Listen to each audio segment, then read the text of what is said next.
So, may kasabihan po tayo, ang tumatakbo ng matulin, kung matinik ay malalim. Kaya dapat siguro pag-isipan muna natin kung tama ba na bago magdesisyon ang Supreme Court, basta ibasura na natin ang kaso na ito. Unang-una po, Mr. President, gusto kong malaman, yung po bang mga kasong sinabi nyo, unanimous decisions po ba lahat? I am not sure about that. But one thing I can say is that if there is a mistake, unanimous decision could become a unanimous mistake. Wala pa pong nangyari gano'n, Mr. President. At saka po tayo, pag nananakbo, ako po ay nakasapatos at saka sa kalsada kaya hindi po ako matitinik. Ito na nga, Senator Tito Sotto at Senator Dante Marcoleta nagpatagisan ng katalinuhan. Sotto naging katawa-tawa. Pero bago ang lahat, maaari kayong mag-subscribe para maging updated sa mga issue at bagong mga balita. Nagmukhang tanga at halatang walang kaalam-alam at kahambugan lang ang alam nitong si Sotto tungkol sa impeachment case ni VP Sara. Marcoleta, sinumpalpal at ginawang katatawanan ng kabubuhan ni Sotto. Pagpapatalsik kay VP Sara, pansariling interes lang ng mga bayaran at bobong buhaya. Narito ang buong detalye. Listening to the privileged speech of the distinguished gentleman from Tarlac, the basis of your motion to dismiss is the Supreme Court's decision, which is now pending appeal by virtue of the MR or the motion for reconsideration filed last Monday by the House of Representatives. Is it not, Your Honor? The question whether is it Yes, your subject basis to for your motion to dismiss is based on the Supreme Court decision that the so-called impeachment is unconstitutional, based on their decision. Yes, Mr. President, Your Honor, that's very, very clear and categorical. Correct. The Supreme Court decision, Mr. President, although immediately executory, is not yet final, thus appealable. Ngayon, naka-appeal na. Marami nagtatanong, kung naka-appeal na, ba't tayo nagmamadali? I-dismiss ito sa atin. So may I ask the gentleman, what will happen if we prematurely dismiss the case and the Supreme Court subsequently grants the MR and reverses its own decision? The question, Mr. President, is speculative. Yes. Well, may I have a speculative answer, Mr. President? We cannot speculate. We can only guess, second guess, because on the basis of our experience as a practicing lawyer, Mr. President, ito pong ganitong klaseng desisyon, talaga pong wala na pong kaduda-duda na kahit po mag-file pa tayo ng motion for reconsideration. We are hoping against hope. It is as if we are wishing for the moon. Palagay nyo po, palagay nyo lang po merong isa na nag-reverse. Hindi rin po ma-overturn eh. Kasi po ang kailangan po ninyo ay 8 ang mag-reverse. Sa inaakala po ba ninyo, meron kayong makukuhang 8 na pumirma doon sa unanimous decision na babaligtarin po nila yung kanyang sarili. Kaya, napakahirap pong mag-speculate, Mr. President. I will accept the answer of the gentleman, but I have done my research, Mr. President. And to remind everyone, the reversal of the Supreme Court's own decision is not impossible, even in landmark cases.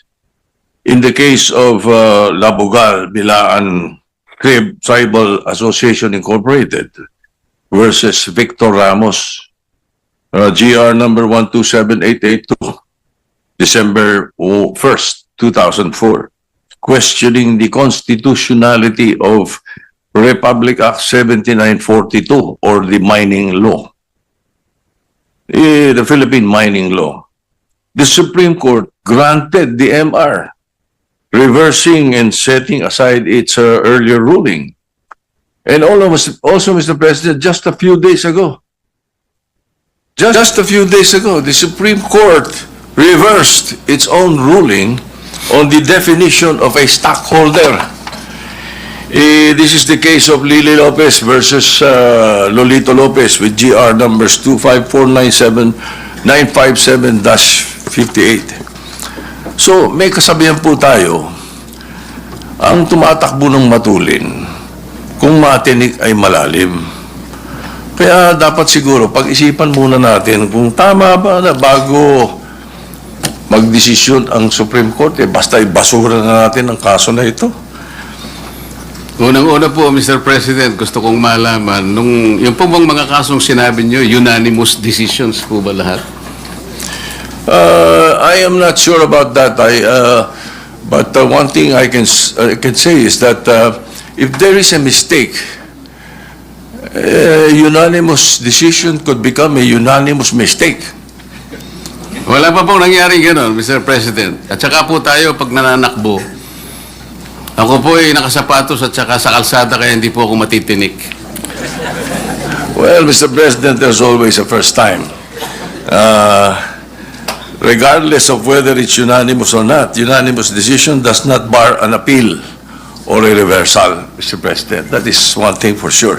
Now, secondly, where is the ball, Mr. President? Or meaning the impeachment case itself? Is it in the Senate or in the impeachment court? Didn't the impeachment court throw it back, remanded, returned to the House of Representatives? So what are we dismissing in the Senate kung wala sa atin ang kaso? Can we continue hearing the case and dismissing it without the impeachment case in our hands? Can we throw the ball out when the ball is not in our possession? Siguro naman dapat magkaroon tayo ng tinatawag nating sense of proper sequencing of moves. Nasaan po ba yung impeachment case?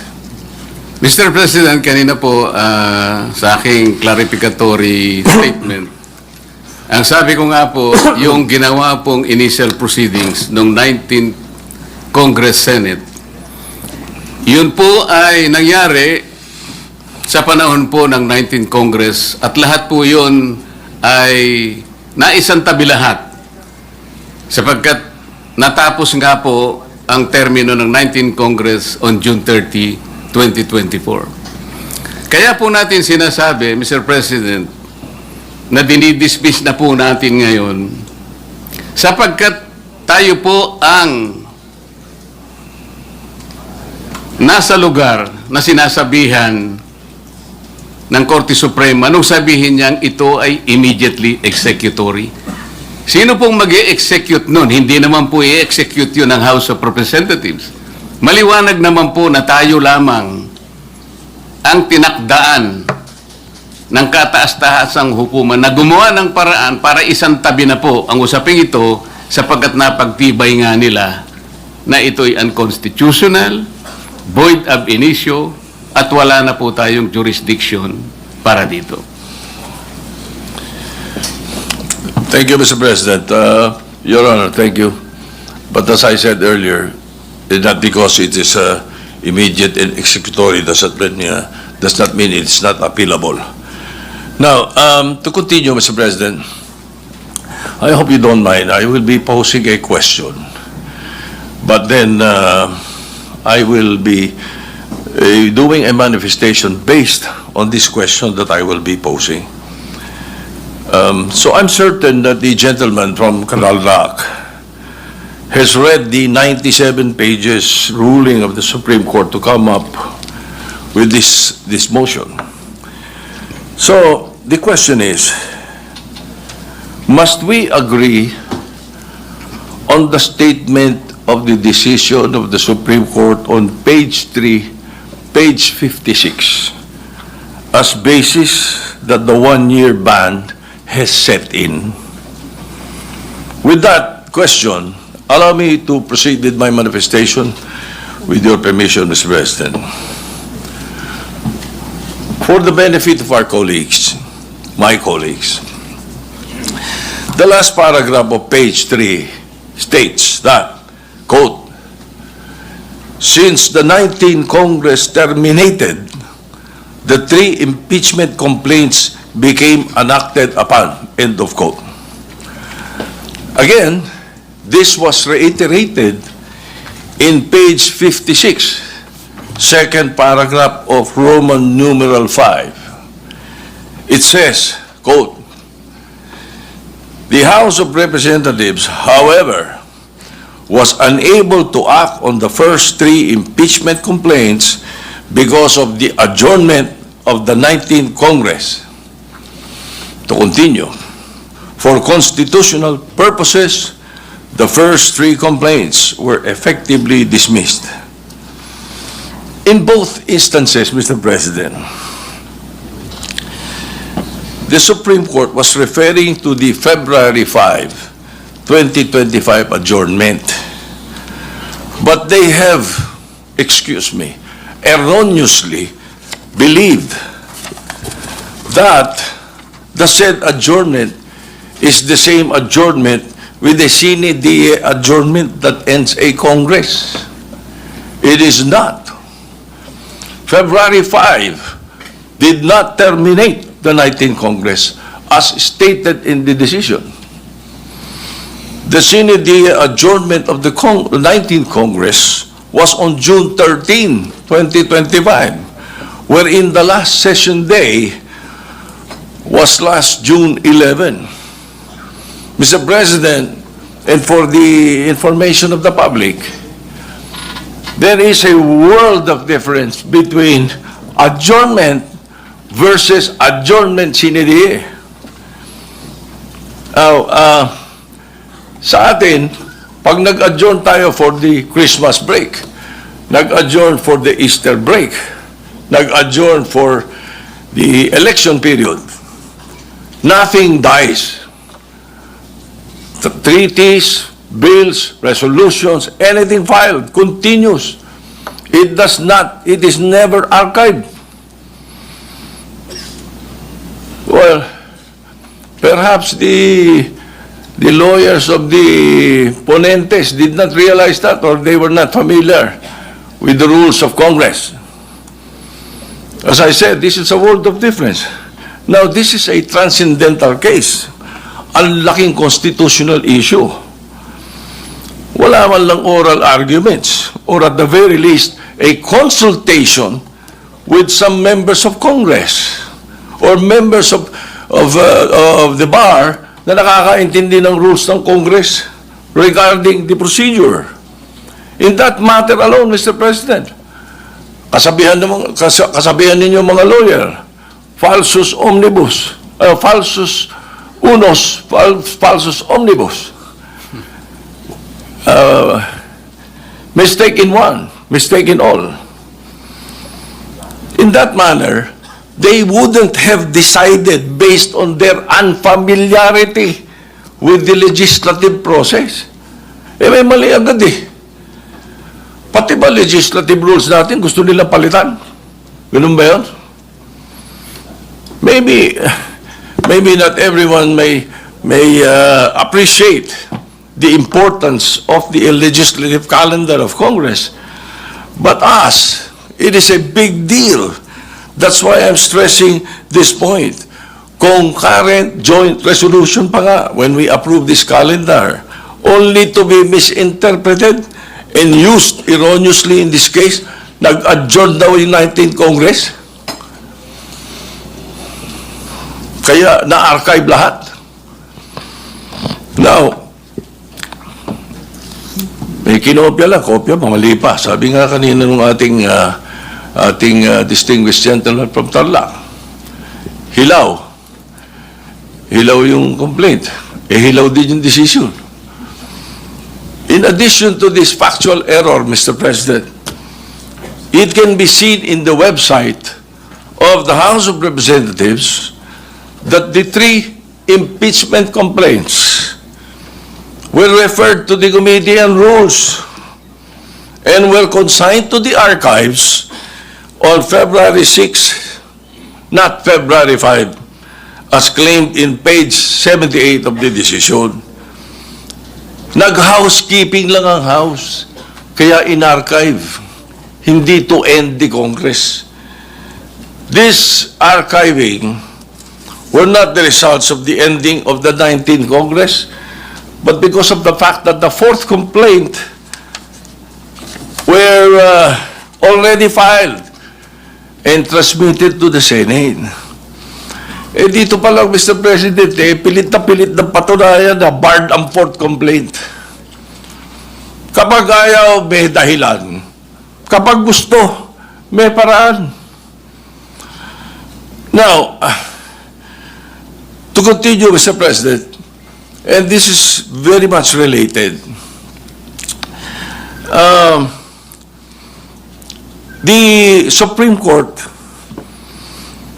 by the way, if it is wrong, if the complaint done by the House of Representatives was wrong, we cannot correct a wrong with another wrong. The Supreme Court essentially amended the Constitution by removing the third mode of filing of impeachment complaint. This third and speedy mode was enshrined there for a reason. In times that there is an urgent need to impeach a person who is influential and powerful and may use his position to evade the law, the third mode, which is the fastest way, was provided in the Constitution. Why did they ask? Why don't you ask the authors of this provision in the Constitution? The constitutionalists or court delegates Munsod, Atscuda, Sarmiento. So, Mr. President, continuing, if the Supreme Court is now changing the meaning of initiating, then at the very least, please apply it prospectively. However, they are applying this new ruling retroactively, which is a violation of the doctrine of operative facts. Kung ganito kanilang kagustuhan, at susundin natin basta-basta, apektado din dito yung nakaraang impeachment, the impeachment proceedings. In the words of retired Supreme Court Senior Justice Antonio Carpio, I quote, "The said Supreme Court decision practically voided the impeachment proceedings against former President Joseph Estrada and former Chief Justice Renato Corona." Pag gusto talaga, may paraan. Pag ayaw, may dahilan. Pero wag naman sana pati sa mga ganitong bagay that will ultimately affect future impeachment and legislative rules and proceedings. Sa atin yun eh. I've read that the basis for the retroactive application of the new definitions because the Senate now has not acquired jurisdiction yet. Mr. President, ano tawag natin doon sa nag-constitute kayo as an impeachment court? Nag-robe pa kayo. You even sent out summons. Ano yun? June 9, the Senate President took his oath. June 10, nag-convene ang impeachment court. Ni-remand to the House of Representatives. Tapos yung issue of the summons to the defense. Ano po tawag doon? Hindi nag-convene? Baka hindi nabalitaan ng Supreme Court na hindi nag-convene. Kaya naisabi nila yan. So, now, just an observation. I will try to shorten this, Mr. President. Just an observation, Mr. President. Well, not only myself, but several lawyers mentioned this to me, including my godson, former Senate President Aquilino Pimentel III. Naguluhan sila sa pagkakasulat ng desisyon. It is incoherent and some parts are off topic, sabi nila.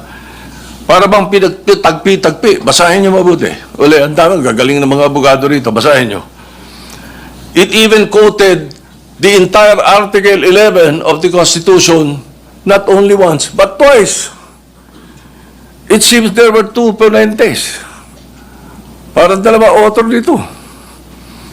Well, that is there in my observations. Just an observation.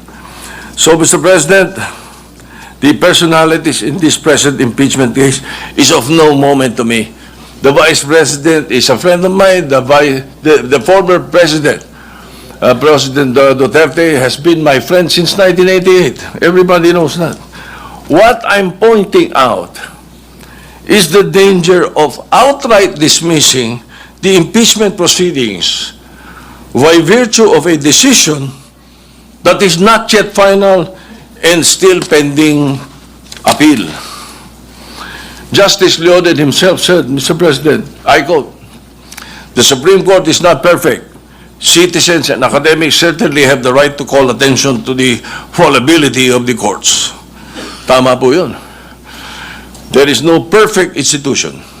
Even Supreme Court ka, pwede mag-commit ng grave abuse of discretion or culpable violation of the Constitution. A case decided unanimously does not mean that it is infallible. For all we know, it is a unanimous mistake. That again can be corrected by setting aside and reversing prior pronouncements. Again, they have filed, the HRP has the Office of the Solicitor General has filed the MR last Monday. So, in this regard, we shall wait for the resolution of the MR. Please, let us allow and give chance to the Supreme Court to rectify its decision, which contains clear and blatant errors. For their sake and for the sake of future proceedings, let us not dismiss forthwith. And in that light, considering the motion of the gentleman to motion to dismiss, I move to table the motion to dismiss. A motion to table has a higher precedence than a motion to dismiss.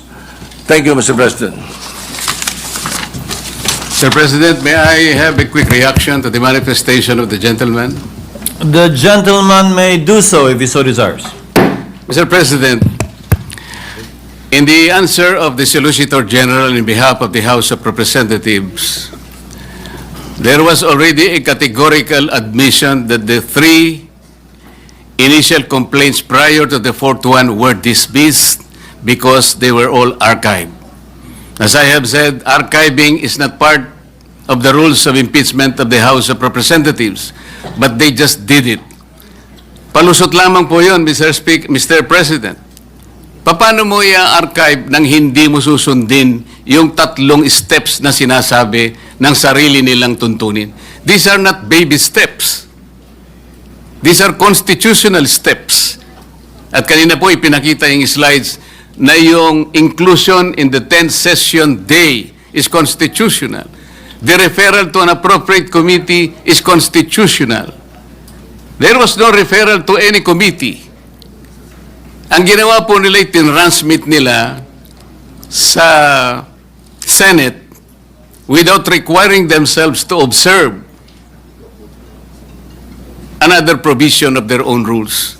This is to refer to the Justice Committee, where the Vice President might probably be given at least a modicum of right to defend themselves. That is what we call due process. Wala po eh. Inakala po nila na kapag may 1/3 na or more, ay pwede na nilang huwag gamitin yung Section 2 ng kanilang rules. Hindi po nakalagay yun eh. So hindi na po kailangan na i-distingue pa natin yung adjournment and sine die adjournment. Kasi inadmit na rin po na in-archive nila kahit na wala po sa tuntunin. Kanina sa manifestation, tinanong din po. Kung wala tayong jurisdiction, paano yung unang initial proceedings? Pwede po yung initial proceedings ninyo will be considered under the doctrine of operative facts. Hindi pa po na-declare na wala pang jurisdiction ang Senate at that time. Ngayon lang po nangyari. Kaya po yung ginawa ng Senate of the 19th Congress, tama pa rin po eh. Wala pa pong declaration noon. Kaya lang, ang kagaya po ng aking clarification na sinabi, all these initial proceedings conducted in the Senate of the 19th Congress were not officially transmitted to the 20th Congress where I myself belong, a Congress of different composition. So yun po ngayon, naharap tayo ngayon sa issue na talagang tayo lamang po ang gagawa because there is no other agency of government that will execute that decision of the Supreme Court. Only the Senate. So may I go back to the first question, to the original motion, Mr. President. Mr. President.